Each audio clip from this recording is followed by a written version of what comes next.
प्यारे बच्चों, आज हम स्वतंत्रता दिवस पर निबंध लिखेंगे। ठीक है, शुरू करते हैं हम। 15 अगस्त को पूरे भारतवर्ष में स्वतंत्रता दिवस मनाया जाता है। सन 1947 को इसी दिन हमारा भारत देश ब्रिटिश शासन से आज़ाद हुआ था। अनेक वीरों ने इस अत्याचार के खिलाफ आवाज़ उठाई।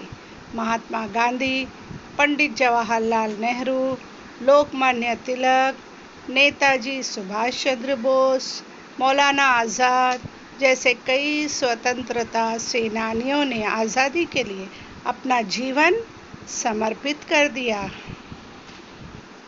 अंग्रेज़ हमारे देश को छोड़ने पर मजबूर हो गए और 15 अगस्त सन 1947 को हमारा देश स्वतंत्र हो गया।